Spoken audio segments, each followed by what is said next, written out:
So good evening and welcome to all. I am Sneha from Clarnet, the designation session assigned for the seamless experience. Clarnet is very proud to be a digital partner for this event organized by the Society of Onco Anesthesia and the Preoperative Care. And our today's topic is anesthetic concern and the management of the patient presenting for the Phaeochromocytoma extension. Clarnet is India's most trusted and widely used digitech platform with the multiple enriching services exclusively for the doctors. So without further delay, I would like to take this hand over to Dr. Jyotsna Goswami, ma'am. Over to you, ma'am. Kindly proceed for your talk. Yes. Good evening and welcome to this SOPC lecture series 32. And today is very interesting topic. It is a very common topic actually, and very favorite topic for the examiners, both during MD exam and also DMs and FNB, everything. So it is anesthetic concerns and management in a patient presenting for phaeochromocytoma excision. And for that, today's chairperson is Dr. Kalpana Balkrishnana. She is professor and head Department of Onco Anesthesia, Pain and Palliative Care. And also she's the director of Cancer Institute, Adia, Chennai. So welcome, Dr. Kalpana. Thank you, Dr. Jyotsna. Can we have the introduction slide of Dr. Indira, please? Dr. Indira is a well-known anesthesiologist working at Osmania Nizam's Institute of Medical Sciences in Hyderabad. She finished her CMC MBBS from CMC Vellore, and then she did her MD from Osmania University. She also has an FNB in cardiac anesthesia. She has a certificate of merit as a reviewer in IJA and has reviewed multiple publications in BMJ and important other journals. She's a scientific committee member of multiple organizations, and she's also a joint organizing secretary of Telangana ISA Con 2022. I always find that whenever we hear, her talk, there is this lacing of evidence across the talk, which makes it very interesting and very valuable for all the postgraduates. So over to Dr. Indira for her talk on anesthetic concerns in phaeochromocytoma. Thank you, ma'am, for the introduction, and I thank the SOPC Executive Committee for giving me this opportunity. Can I share the screen, please?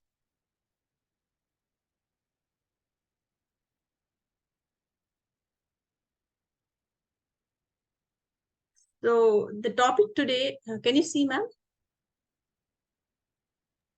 Yes, we can. Well seen. Yeah.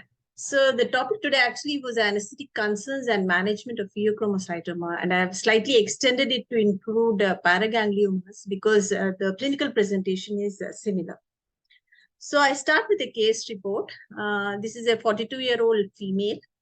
She's a known case of von Reckling-Hausen syndrome. She presented to the urology OPD with pain abdomen since 2 months, which extended to the right loin and the back. There were no symptoms of headache, palpitations, or sweating, and she was normotensive at presentation. So, computed tomography of abdomen revealed a 10 into 8 into 8 centimeters suprarenal mass on the right side, and the plasma metanephrines and 24-hour urine metanephrines were elevated. So, a diagnosis of phaeochromocytoma was made, and the patient was started on alpha blockade as preparation for surgery. Now, what is phaeochromocytoma? As we all know, it is a tumor arising in the chromaffin cells and produces catecholamines. So when it when the origin is in the adrenal gland, it is known as phaeochromocytoma. And when it is in the extra-adrenal locations, which happens in around 20 to 25% of the patients, then it is known as paraganglioma. So both these tumors are collectively known as PPGLs. And when it is located in the extra-adrenal regions, it could originate from a sympathetic ganglion, or more rarely from a parasympathetic ganglion. The parasympathetic ganglion is usually non-functional, so it doesn't secrete hormones, and the symptoms are usually because of mass effect. And the parasympathetic paragangliomas usually present in the head and neck region. So why are clinicians so fascinated with PPGLs? This is because they mimic a wide range of conditions. Nearly 30 medical disorders can be considered as a differential diagnosis of PPGLs. And also, the presentation is very varied, and the surgical resection is very challenging. And to reduce the morbidity and mortality in the perioperative period, you need to take adequate time to prepare these patients. And with the phaeochromocytoma or the paraganglioma is metastatic, is very unpredictable, and the treatment for advanced disease also very controversial. So considering all these factors, PPGLs are very difficult to diagnose and treat, and also the anesthetic management is very challenging for us. And because the incidence is so low, as Dr. Kalpana told me earlier, gaining or achieving clinical experience is very difficult in this substrate of tumors. Now, the incidence of PPGL is 2 to 8 per million per year. This is very rare. But the incidence increases in hypertensive population to 1 to 5 per thousand. In unselected hospital population, it is 8 to 1.6 per thousand. And in patients with adrenal incidentalomas, the incidence of phaeochromocytoma is 5 per 100. Now, these present usually in the 5th and 6th decades. There's no gender preponderance. And very famously, these tumors are known as 10% tumors because it was thought that 10% are extraadrenal, malignant, inherited as an autosomal dominant trait, and bilateral. But this no longer holds good because now it is found that the incidence is more than 30% extraadrenally, 30% are malignant, and more than 30% are inherited. So what is the etiopathogenesis of phaeochromocytoma? So when I was reading, I was very surprised to find that PCC or PGLs are one of the most inherited tumors. In nearly 30 to 50% of cases of phaeochromocytoma, there is some kind of inheritance there. And even in the sporadic cases, 30% will have some known genetic mutation. So in the inherited tumors, there are germline mutations, whereas in the sporadic cases, it is the somatic mutations. There are at least 20 known susceptible genes whose mutations can cause PPGLs. And there are 10 known syndromes associated with PPGLs. Now, commonly, we have heard about association between these syndromes and PPGL. A mutation in a VHL gene, that is von Hippel-Landau tumor suppressor gene, causes a spectrum of problems like renal cell carcinoma, PCC, and hemangioblastomas of the eye and the CNS. RET mutations in the RET oncogene causes the MEN type syndrome, which is 2 types. For both the types, phaeochromocytoma and medullary cancer of thyroid is common. In type 2A, there is hyperparathyroidism, which is replaced by mucosal neuromas in type 2B. And the case which I presented had the NF type 1, and mutation in NF1 causes PCCs along with neurofibromas, Keffi-Ole spots, and leash nodules. So these are common 4 syndromes which we have been hearing over the decades that are associated with PPGLs. But in the last 2 decades, they have found that there are many other mutations which are associated with PPGL. One of the important mutation is in the succinate dehydrogenase enzyme. And we all know this is an important enzyme in the Krebs cycle. And there are 5 mutations in this, and they are labeled as A to D. And the syndromes associated with these mutations are labeled as paragangliomas 1 to 5. Now, having said so much, I thought that this was a little deep, this table, but since this is a subspecialty webinar, I thought I'll just touch upon this. So based on the pathway in which the mutation occurs, the phaeochromocytomas or PPGLs are clustered into 3 groups. In the cluster 1, there is the pseudohypoxia pathway, this is called. There is stabilization of the hypoxia-inducible factor 2 alpha.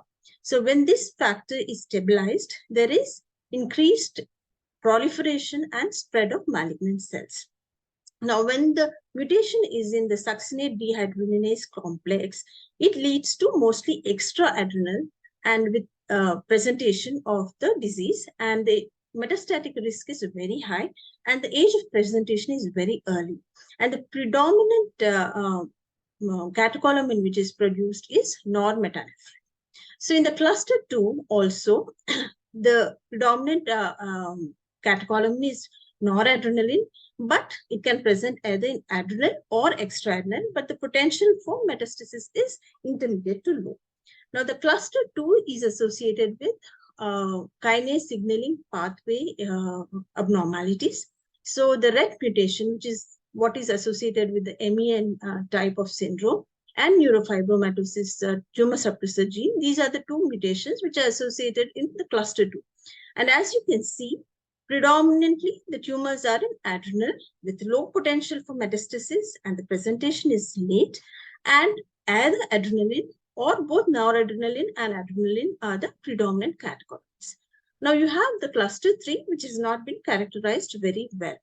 So knowing which genetic mutation is associated is important, because this decides the age of presentation, clinical features, management, and follow-up. Now, what is the pathophysiology and how does this disease process present? Now, we all know that phenylalanine is metabolized to tyrosine, and tyrosine hydroxylase produces L-DOPA, and L-DOPA is acted upon by the aromatic amino acid decarboxylase to produce dopamine. Now, the dopamine is acted upon by dopa-beta hydroxylase, which forms the norepinephrine. Now, this norepinephrine is seen in all chromatin cell tumors, irrespective of whether they are in adrenal gland or in the paraganglions. Now, the last enzyme, which is phenylethanolamine N-methyltransferase, that is PNMT, is found only in adrenal gland. So, epinephrine, for that reason, is produced only in the adrenal gland.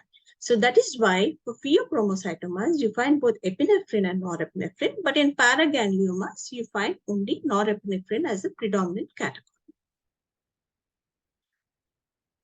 So as told in the earlier slides, the clinical presentation is extremely variable. It depends upon the anatomical location and tumor size, and whether the adjacent organs like the pancreas, spleen, liver are involved, or whether there is a distant metastasis.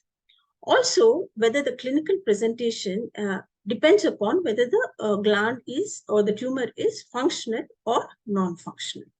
And in the functional tumors, it depends upon the type, amount, and pattern of secretion. Norepinephrine usually produces hypertension, but if there is associated mixture of epinephrine and norepinephrine, or predominantly epinephrine, apart from hypertension, the patient also presents with tachyarrhythmias, and because of the beta-2 action, there is vasodilatation and orthostatic hypotension. In patients with predominant dopamine, the symptoms are nausea and vomiting. And as I said earlier, inherited tumors present early, they are usually extraadrenal with malignant potential. So when you consider that PPGL is metastatic, or it has spread, usually it is when you find another tumor in an area where there is very less likelihood of chromatin cells, that is bone and also the lymph node. So these are the two common sites. When you find a tumor, you think it is metastasis. The other common sites are lung and liver. They do have minimal chromatin cell population. So the classic triad that we know, headache, palpitation, and profuse sweating, is hardly seen in many patients, maybe in 20 to 30%. The predominant symptom is headache, and sign is hypertension. And the hypertension is also in 50% of the patient paroxysmal. And in 30% of the patient, it is normotensive. The patients also present with anxiety and panic attacks, especially in adrenal secreting tumors. The patient has a sense of impending doom. And because of the catecholamines cause increased metabolism, there is weight loss, heat intolerance, and because of the vasoconstriction, there might be polycythemia.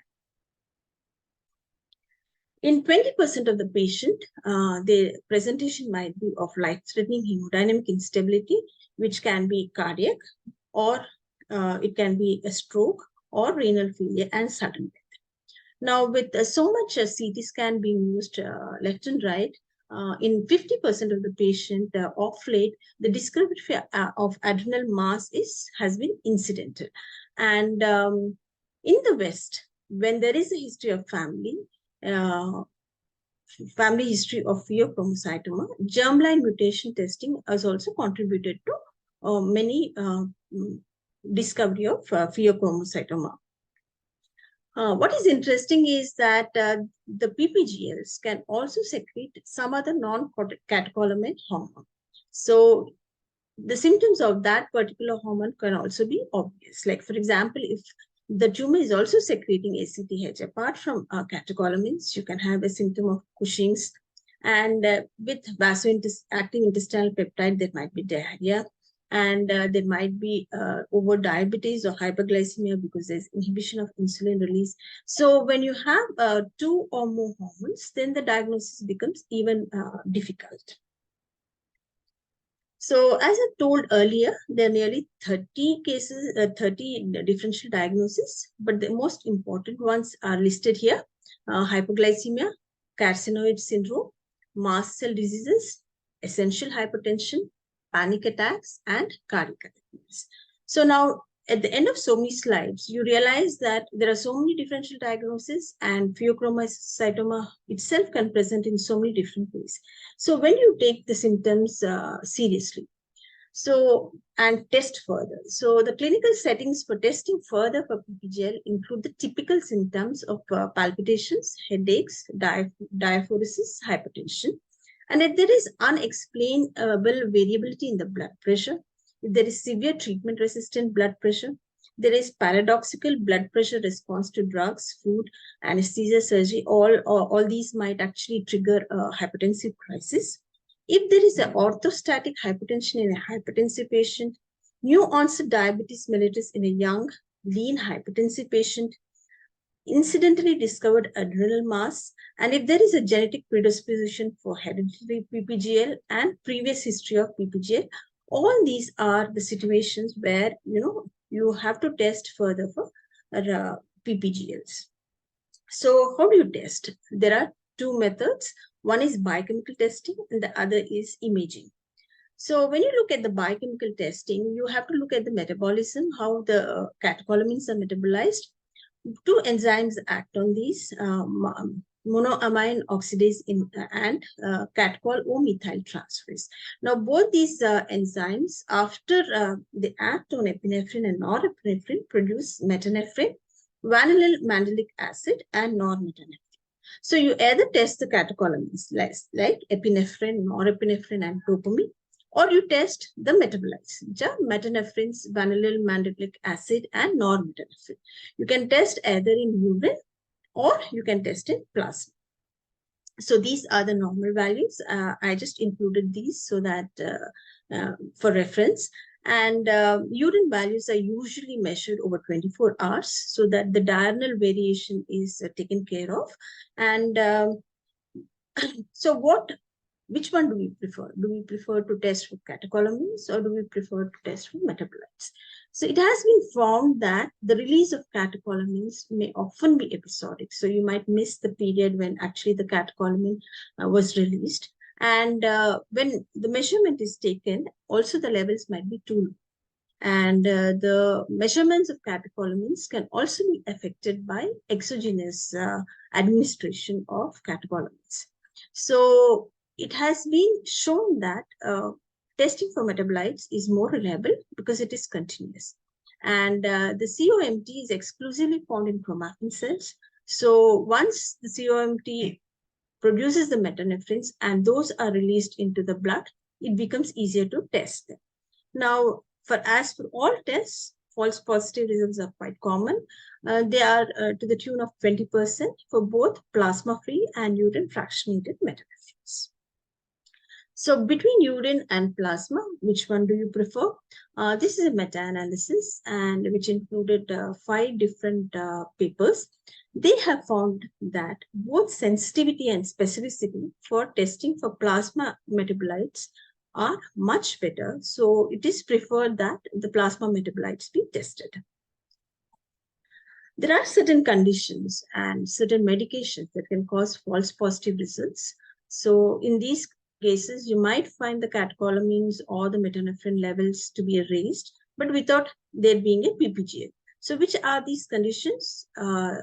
These are the patients who receive dopamine antagonists, beta receptor blockers, and sympathomimetics, norepinephrine reuptake inhibitors, serotonin reuptake inhibitors, monoamine oxidase inhibitors.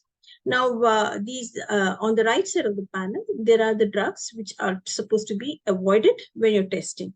So if the patient is on these drugs, they should be stopped for at least 2 weeks and the test repeated if you get a raised catecholamine levels. Now, these drugs also can precipitate hypertensive crisis. So it is important to know that these are the drugs which can cause problems both with testing and with precipitation of hypertensive crisis. So as you've seen, the earlier drugs can cause increased catecholamine levels or the metanephrine levels. So when do you think it is significant? When there is solitary increase in one of the metabolites threefold over the upper cutoff, or when you have combined increase of 2 or more metabolites, and in the same patient, when you do serially and you find there is an increase, then you think that the test is significant. So what happens when you have a borderline increase in the catecholamines or the metanephrines? You can do the clonidine suppression test, but the principle is that when you give clonidine, it will reduce the secretion of epinephrine from the neuronal endings. And in patients without PPGL, clonidine should suppress, the levels should decrease, but not in patients with autonomous tumor secretion as seen in PPGLs. So you first take a sample, which is the pretest sample. Then the patient is given oral clonidine, 300 mics per kg, and blood sample is taken after 3 hours. And an abnormal test result indicates an elevation of plasma normetanephrine at 3 hours after clonidine administration and a less than 40% decrease in levels compared with baseline. So having identified that there is a PPGL by the biochemistry, you have found that the plasma and urinary metanephrines or the catecholamines are elevated, then you have to localize. So the first choice of imaging modality is CT scan. And it is seen that when it is a PCC or PGL, there is high attenuation on contrast CT, more than 10 Hounsfield units, and less than 50% is washed out at 10 minutes after administration of contrast. So the one on the right, which is A, is the initial one, and B is after some time, there is still good attenuation with less than 50% washout. So the second imaging modality that you can do is the MRI, and this is preferred when you suspect extraadrenal location, when there is residual, recurrent, or metastatic tumors.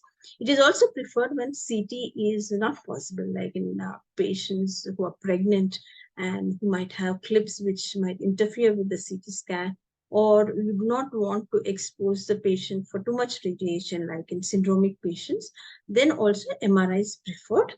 And in MRI, you see high signal intensity, especially in T2 weighted images. And large tumors, you will find central necrosis, which will have a light bulb appearance. This is in the D slide, which you see, there is light bulb appearance.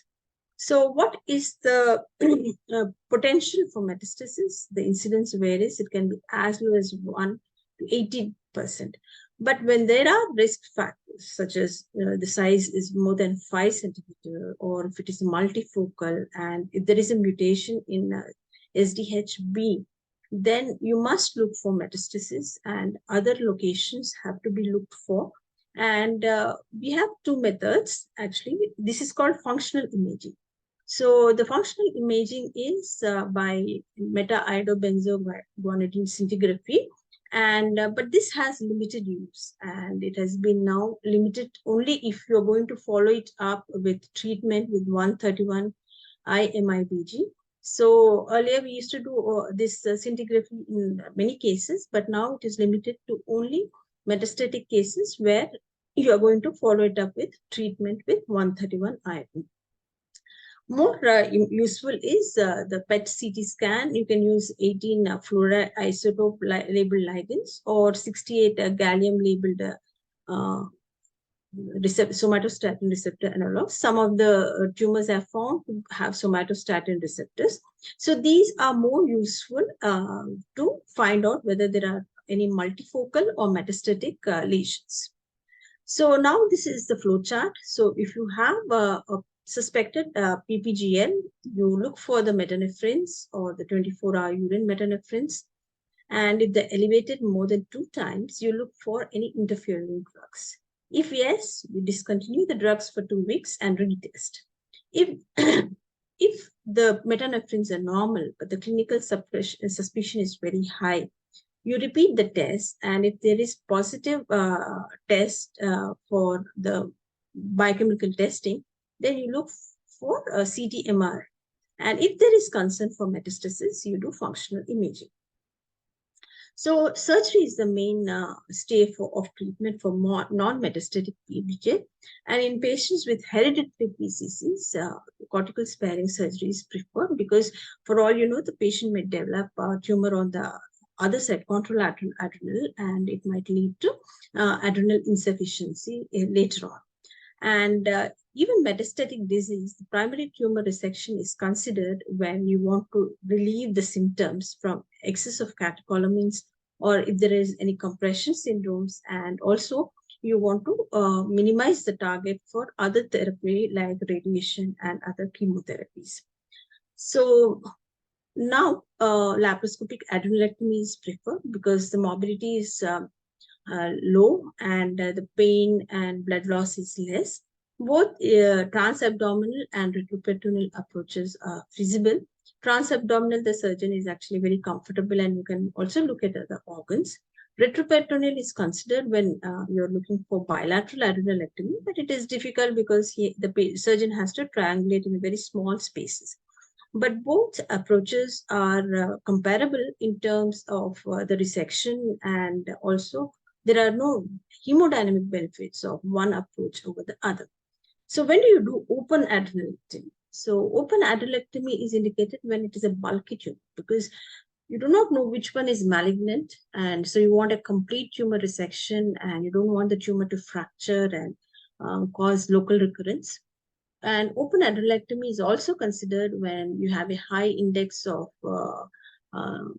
suspicion of malignancy. As I told earlier, there are few risk factors for malignancy. And if you have any of them, then also you go for open adrenalectomy. And paragangliomas, gangliomas are usually in very odd locations, and having infiltration of the other adjacent structures. So for paragangliomas, open resection is preferred. So how do you optimize? Now, the optimization of these patients is very important because it was found that it leads to mortality in nearly 50% of the patients because of the perioperative hemodynamic fluctuations. So the options that we have are, as you can see, I have told you earlier that tyrosine forms DOPA, dopamine, and norepinephrine, and the norepinephrine acts on the alpha adrenal receptors. Now, after the stimulation of the receptors, the calcium channels are open through the PIP and diacylglycerol.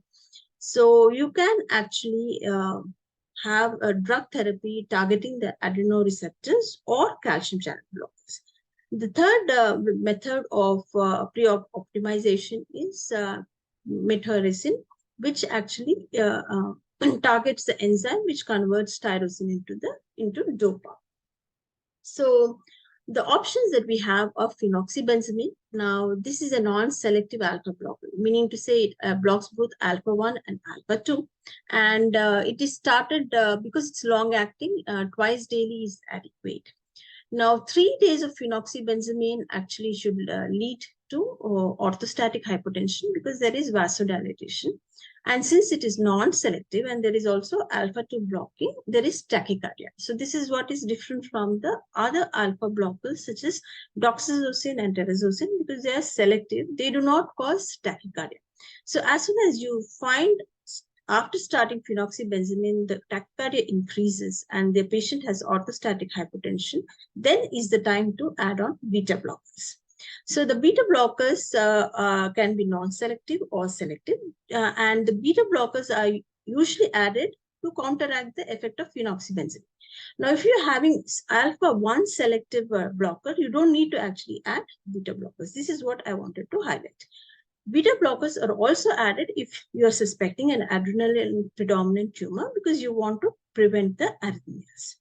Now, the other one, the catecholamine synthesis inhibitor also can be used in refractory cases where the hypertension is not under control and there is end organ damage.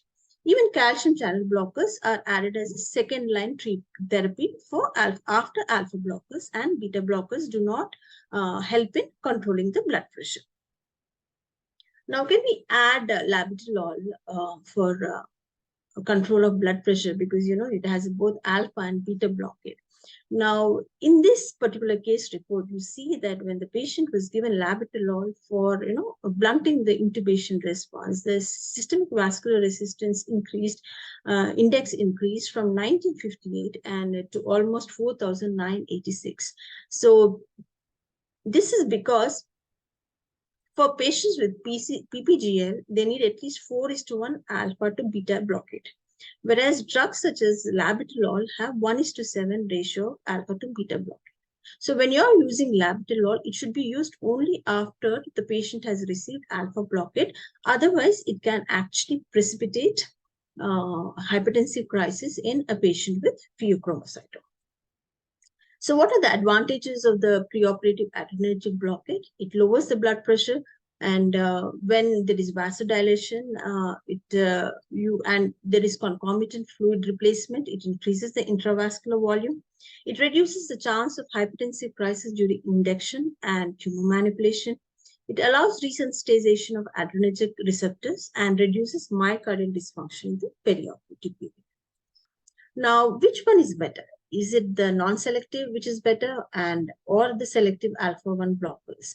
Now, traditionally, we have been taught that phenoxybenzamine is long-acting and it causes severe hypertension. It can cause severe hypertension after the removal of tumor. But this particular retrospective cohort study, which is published in Anesthesia Analgesia, has found that the non-selective phenoxybenzamine was much better in control of blood pressure, and also the peak blood pressure during surgery was less with phenoxybenzamine. And this particular study did not find incidence of hypertension after tumor removal to be more with phenoxybenzamine. So traditionally, we've been told phenoxybenzamine is long-acting, it causes a lot of problems, but doesn't seem to look like that from this study.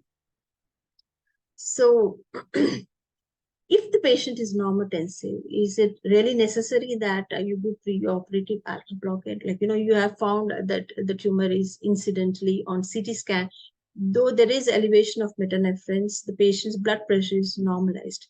So this particular study found that in terms of intraoperative BP fluctuations and heart rate, or the use of NTG and norepinephrine, there is not much difference in patients who are started on doxazosine or in patients without doxazosine. So this study said that it really doesn't matter in normotensive phaeochromocytoma that you start patients on preoperative alpha adrenergic receptor antagonist. But even the latest guidelines on management of phaeochromocytoma and paraganglioma do not suggest that we should take up the patient for surgery without alpha blockade. So such patients require adrenergic receptor blockers or calcium channel blockers to prevent unpredictable rises in blood pressure during surgery. So is there any short-term method? Like, you know, we know that alpha blockade has to be given for 7 to 14 days in these patients. So is there any short-term or, you know, quick fix to controlling or optimizing the patient? Yes. In this particular study, where they have shown 17-year experience with urapidil. Now, urapidil is an alpha-1 blocker, which also has 5-HT3/1 receptor blockade. Now, this is given as an intravenous infusion of around 1 to 3 milligrams, and every hour you increase the infusion to 1 milligram till the blood pressure is control is achieved. And this infusion is continued till the adrenal vein is ligated, and they have found that the hypertensive peaks were much less. Only 25% patients had systolic pressures more than 180, and after the ligation of adrenal vein, only 14% had hypertension with systolic pressure less than 80. So they have concluded that urapidil limits hypertensive and hypotensive peaks during PCC surgery, and this corresponds to less hospital stay because it has a very on and off effect. The alternative to acute control of Phaeochromocytoma patient is also giving IV phenoxybenzone in the dose of 0.5 to 1 milligram per kg. But these are not usually, the short-term control is not usually recommended unless there is some compelling reason for doing a surgery without doing proper control of the preoperative blood pressure and volume status. So along with the alpha receptor blockade, it is suggested that you load the patient with sodium and volume at least 5 grams per day, and also around 2 to 2.5 liters. Now, this has been found to reverse the blood volume contraction, and it prevents orthostatic hypotension before surgery and also significant hypotension after surgery. And this has to be exercised with the caution in patients with either heart or renal failure. Now, what is the target of treatment of this alpha blockade? Now, in 1982, Roizen gave these criteria where the blood pressure should be less than 160/90 for 24 hours prior to surgery. There should be presence of orthostatic hypotension with decrease in blood pressure at least 15%, but not less than 80 mmHg. That is a marker for good alpha blockade. And ECG should be free of STT wave changes. There should be no more than one premature ventricular contraction every 5 minutes, and there should be nasal congestion. Now, different units have one or two of these criteria, but now it has been found that it is not necessary to have orthostatic hypotension. And ECG can still have STT wave changes. It need not really indicate ischemia, myocardial ischemia. It could be present in cardiomyopathy also. But the blood pressure goals are more stricter now. Like, the target BP should be less than 130/80 while seated, and greater than 90 mmHg systolic while standing. And the heart rate should be 60 to 70 while seated and 70 to 80 while standing. So the investigations, yes, you would like to have a complete blood picture. You would like to have a serial hematocrit as the volume, as the patient is getting vasodilated, and you give volume, the polycythemia, which can, or hemoconcentration, which can be there, can lead to a fall in the hematocrit. These patients usually catecholamines, increased blood sugars. Because of the hypertension, there can be endocrine dysfunction. So this should be checked for with the creatinine, urea. And ECG can show LVH with STT wave changes. Echocardiography again can show LVH, regional wall motion abnormalities, LV dysfunction, diastolic dysfunction. And then the confirmatory test for PCC, you just review the metanephrines and what are the findings regarding the tumor and its other metastatic foci on CT, MRI, and PET scan. Now, good premedication is essential. Anxiolysis can itself trigger a hypertensive crisis. And I've told earlier, I've given a list of drugs and prokinetics like perinorm should be avoided because it can cause hypertensive crisis. But ranitidine can be continued. We at our institute actually continue all the short-acting alpha blockers. We're hardly using phenoxybenzamine now, but if we do find 1 or 2 patients who come to surgery with phenoxybenzamine, we stop 12 to 24 hours before surgery. Now, the mainstay of anesthetic management is general with epidural. I usually place it around T10, T11. And one thing we have to understand is epidural will block the release of catecholamine from the neural endings, but the massive release of catecholamines which happens with the tumor and that hypertension is not prevented by epidural anesthesia. Now, apart from the standard ASA monitoring, beat-to-beat monitoring of the blood pressure is mandatory. CVP has been mainstay of therapy for or standard of care for the last 50 years. And in high-risk cardiac cases, you can consider Swan Ganz. With so much hemodynamic fluctuations and changes in the vascular resistance, the newer cardiac output monitors such as ProTrack, we do not really know how useful they are, but T can give a real-time indication of the volume status and the cardiac function. And with the fluctuations with vasoconstriction and the hematocrit initially might be high. So the other monitoring that you do is urine output. The catecholamine secretion can cause hypoglycemia, and we know catecholamines cause potassium to go into the cells, so you need to monitor the electrolytes and also the temperature. Now, you should have vasoactive drugs to treat hypertension and arrhythmia ready.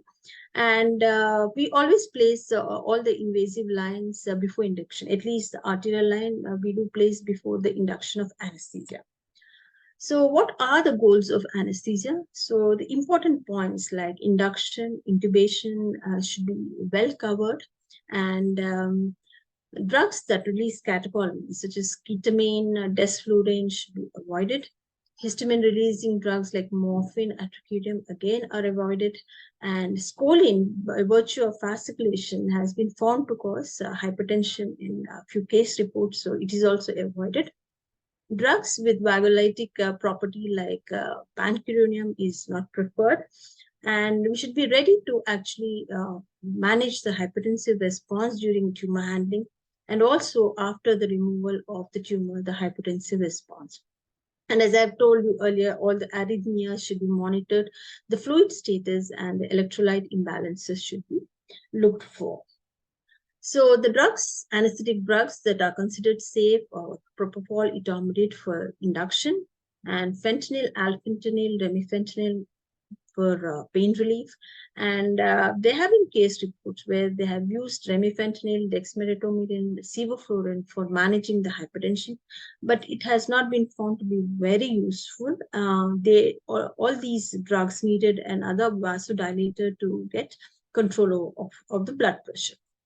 So when can the patient have hypertensive crisis? When the patient is being moved onto the table from the trolley, during induction of general anesthesia and tracheal intubation, and after intubation, when we're starting the mechanical ventilation, at skin incision, during the creation of pneumoperitoneum, and when the tumor is directly manipulated, all these are time points where there can be a profound increase in the blood pressure. And we should be ready to manage. You do expect that there will be hypertensive crisis. We should try to minimize the duration and also the magnitude, because it might cause problems in the brain and in the heart. So what are the risk factors?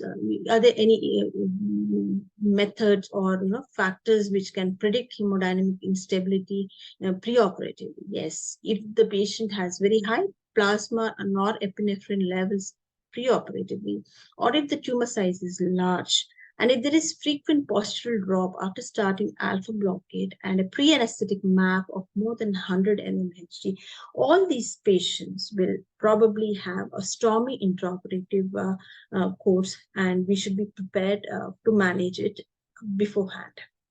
So the typical hypertensive or the hemodynamic crisis depends upon what is the catecholamine. In predominantly norepinephrine secreting, you have bradycardia with hypertension.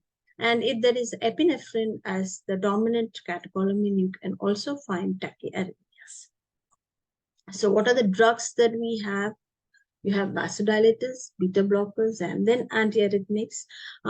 We commonly use sodium nitroprusside, which is a predominantly arterial vasodilator. You can also use GTN, which is predominantly venodilator. Volatile anesthetics and magnesium are two other popular choices. I don't have much experience with phentolamine, which is again a non-selective alpha blocker, which can be given IV. And IV nicardipine can also be used. And apart from the vasodilators such as NTG or SNP, we also use esmolol for control of the tachyarrhythmias and also the blood pressure. So after the ligation of vein, usually when the surgeon is going to ligate the adrenal vein, he wants us beforehand that he's doing that, because this is usually followed by hypotension. Apart from the sudden withdrawal of the catecholamines, the other causes for hypotension can be myocardial dysfunction. If there is a history of phenoxybenzamine, the patient is optimized with phenoxybenzamine. Then too also there might be profound hypotension. And if the volume has not been adequately replaced with fluids, and because of over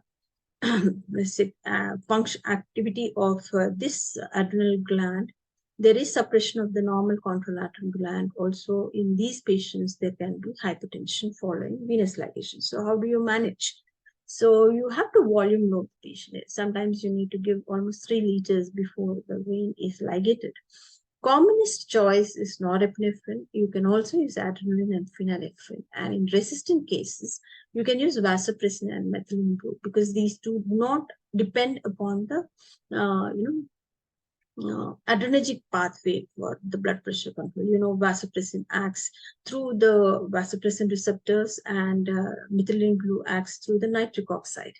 So what are the risk factors associated, other complications associated with PCC is the massive blood loss. This is more in patients with larger tumors. And the risk factors include tumor, which is located very close to vessels, and tumors which are more than 5 centimeters. And if the preparation time is less than 14 days, then the control of blood pressure is not good, and the increased blood pressure leads to more bleeding. So these are the risk factors for massive blood loss. Many times we do find that we have found an adrenal tumor incidentally, and we have tested, and there is no increase in the catecholamines or the metabolites, and we have posted for surgery. But on table, you see that there is severe hemodynamic fluctuations. So what do? Do we proceed? Historically, it has been said that the morbidity and mortality in an unexpected emergency situation is as high as 50%, but less than 2% in planned surgery. So earlier, the reports have said that if you find these kind of fluctuation, you just close and come out, optimize the patient, and go back for surgery. But this particular study, which was in GOCP in Jan 2013, they have this study from US. They have looked retrospectively, and they found that they had 62 cases which were negative for catecholamines or metanephrines in the pre-op workup.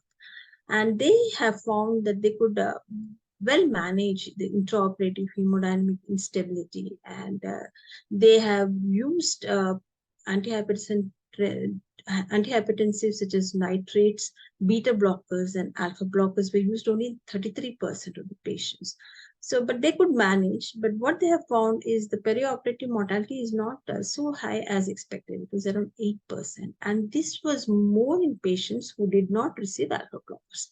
So if you find a patient who is coming on table without the diagnosis of PCC, and on table you find that there are hemodynamic fluctuations and you want to control the blood pressure, this particular study says that using an alpha blockade such as phentolamine is probably more useful in preventing the perioperative morbidity and mortality. So the postoperative management is more often in a critical care or high dependence unit. And the pain management depends whether it has been a laparoscopic surgery or a laparotomy.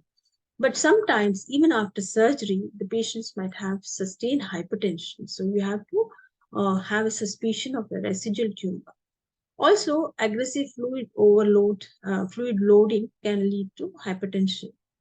And if you have ligated accidentally the renal artery, the renal ischemia, or if the patient also has essential hypertension, all these can be causes of hypertension after surgery.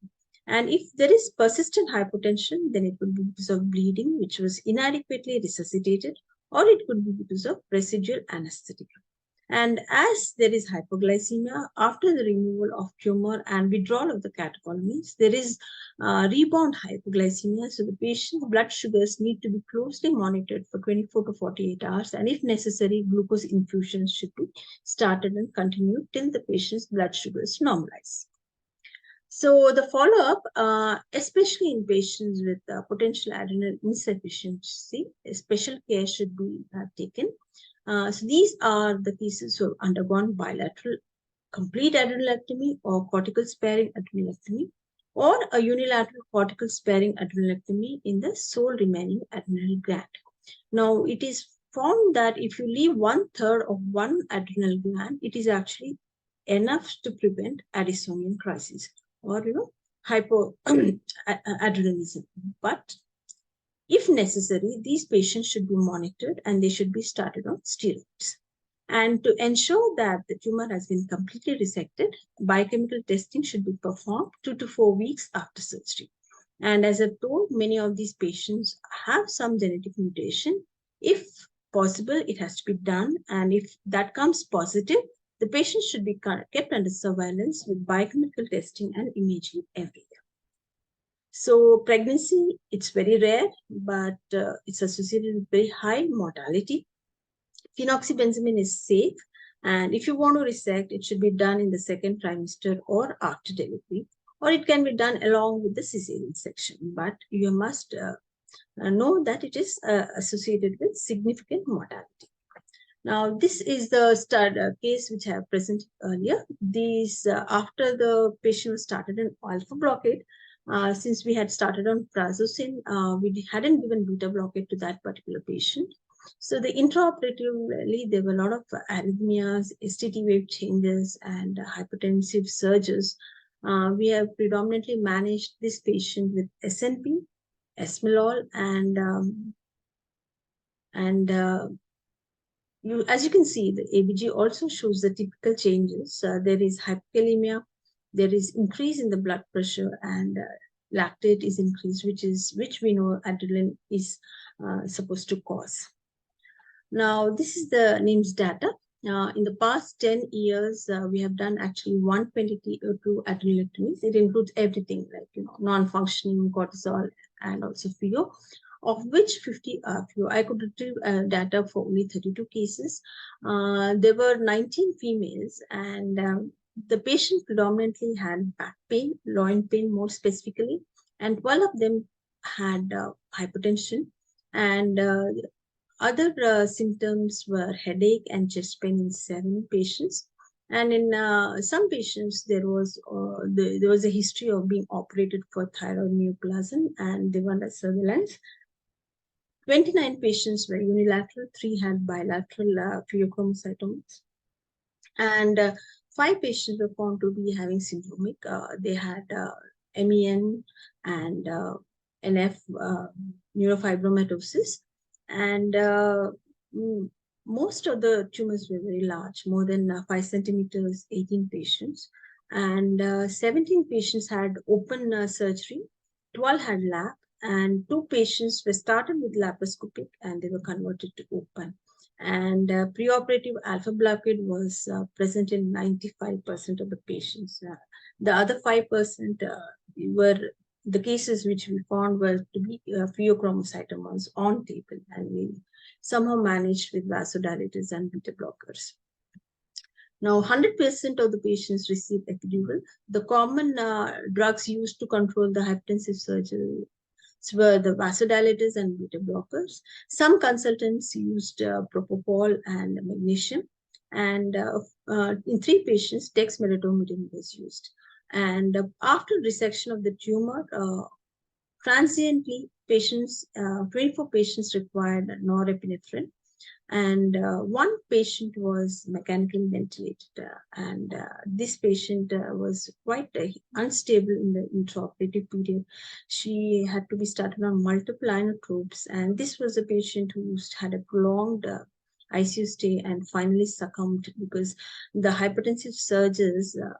I was very surprised that on day 2, the patient started becoming drowsy, comatose, and the CT scan revealed multiple infarcts, small infarcts, which were there because of the severe vasoconstriction. And this patient we lost on the day 5.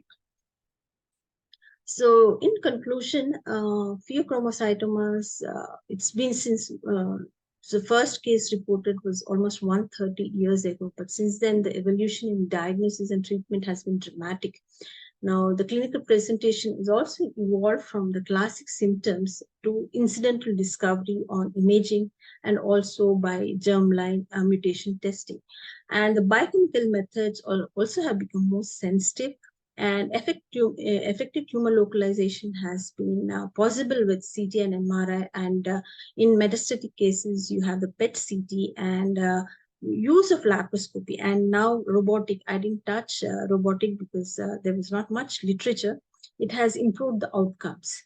It is very unlikely that you'll have a specific intraoperative anesthetic protocol across institutions or countries, and it is an attentive and conscientious anesthetic or anesthesiologist in a well-prepared patient is more important than which drug or which drug combination is selected.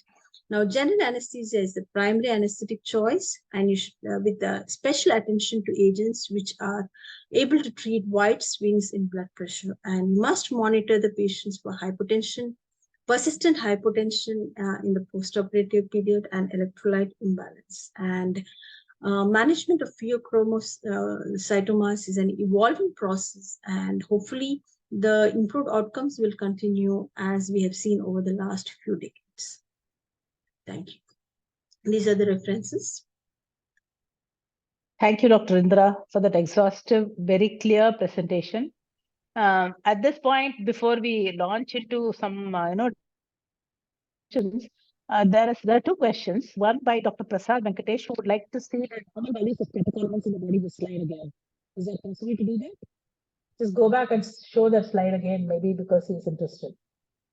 As we do that, I'll ask the second. I'll just comment on the second question.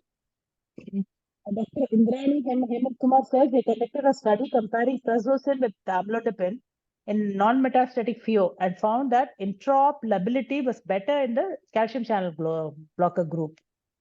Also, another publication in pregnant patients, she says, who was misdiagnosed as severe preeclampsia.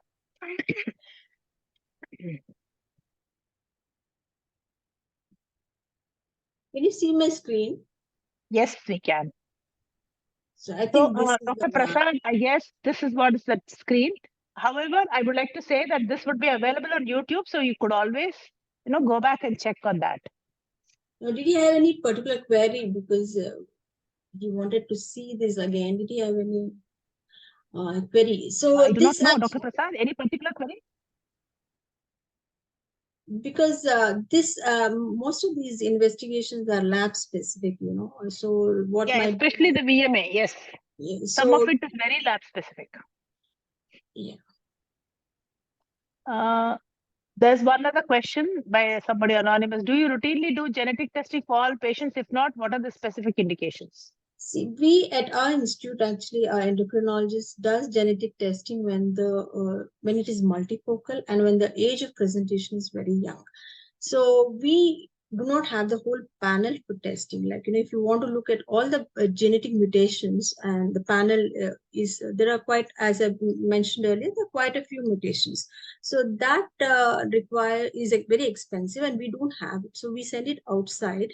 And once the patient's genetic mutation is identified, then we that particular gene, we have facilities to actually, it's called Sanger sequencing. That particular small mutations or small genetic the length it is 2-3 more these things codes, we are able to test in NIMS.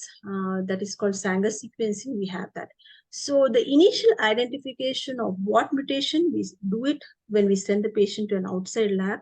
But once the mutation is identified, the family is screened. We have facility to screen the family and find out if anybody else in the family has the genetic mutation. We are expecting, we have actually expecting that we will get the facility for testing the whole panel in next few months. Yeah, the challenge is often the cost, it's quite expensive to get this done. Now, Dr. Teja wants to know what is the institutional protocol of pre or BP optimization with alpha and beta blockers? I think you already went through that. However, you can maybe we usually, as I told in the earlier slides, we make sure that the blood pressure is controlled less than 140/90, ma'am. That is the 130/80 is what guidelines recommend, but we are looking at a blood pressure of 140/90. And we are not really particular about that orthostatic hypotension, but having orthostatic hypotension indicates that the alpha blockade is effective. And we also, at the same time, if necessary, add beta blocker and give volume loading, almost 2 to 2.5 liters every day. And the previous night, we actually start IV fluid. We give 1 to 2 liters before the patient is shifted to the OT. But we don't really look for the optimization of the ECG and the other criteria which are listed in Roisen's criteria.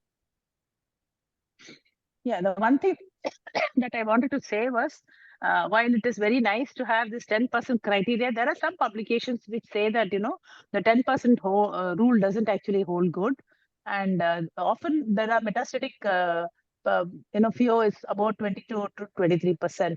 And that's what at least up to date says. So that's one thing to, remember.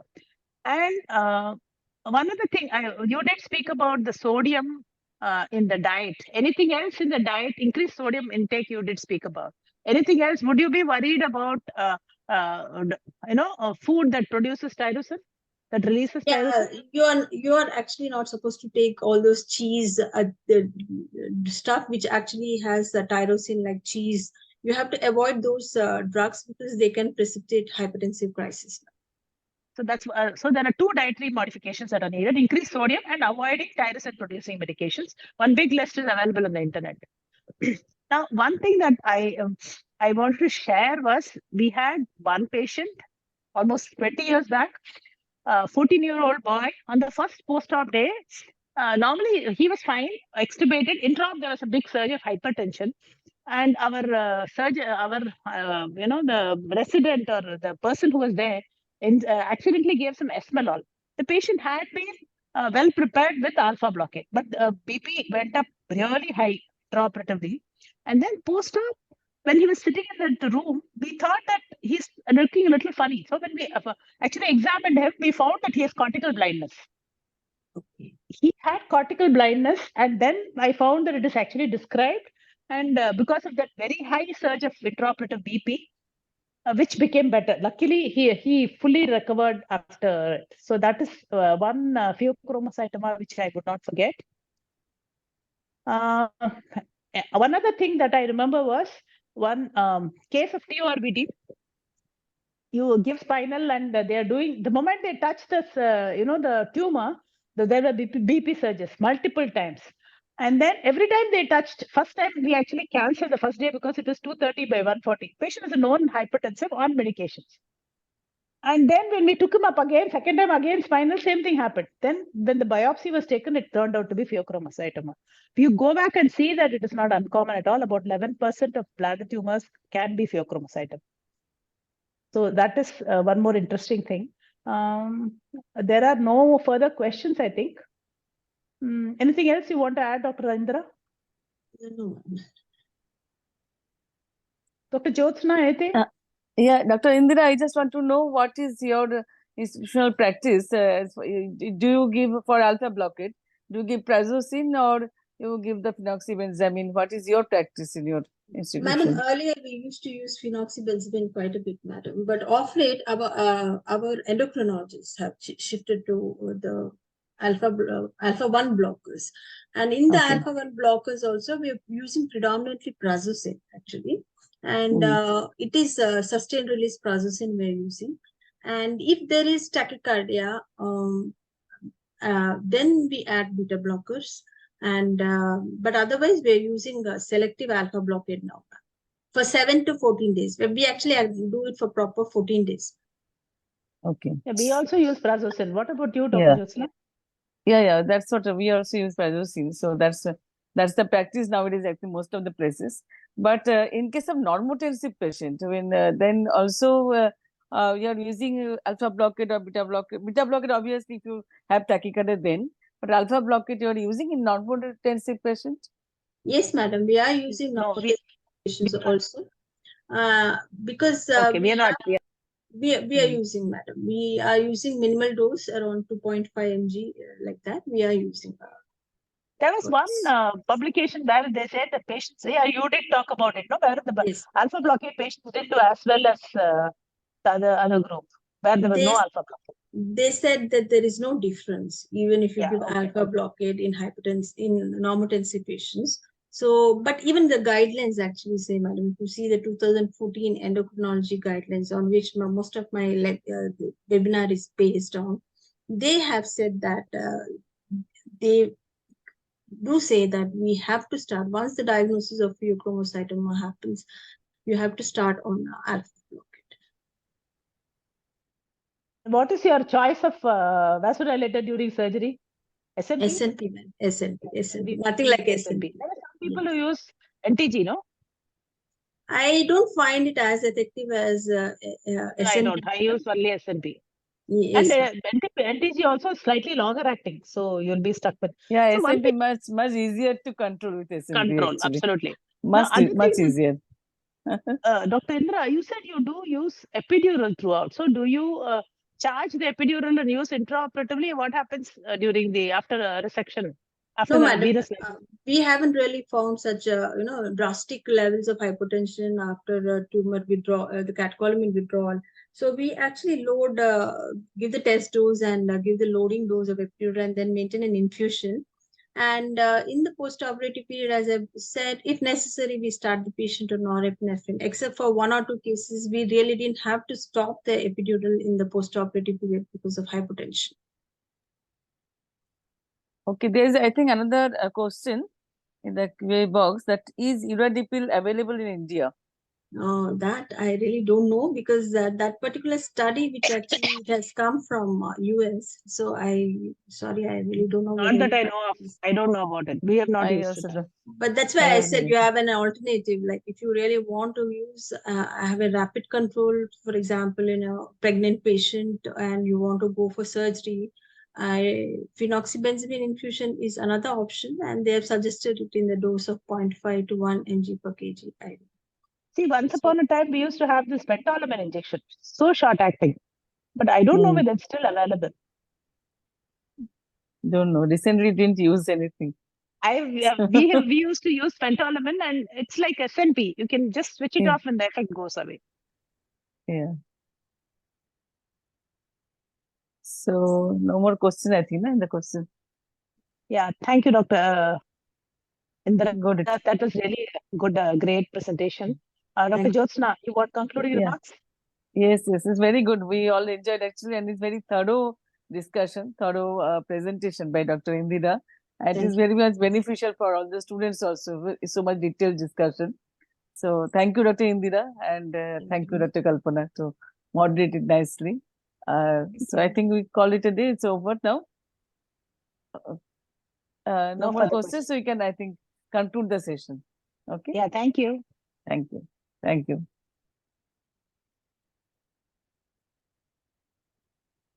Over to Clarinet. Yes, thank you so much, everyone. Thank you so much, sir. So, ma'am, with your permission, can we end the session over here? Yeah, please go ahead. Yes, thank you so much. Thank you, everyone. Thank you, ma'am.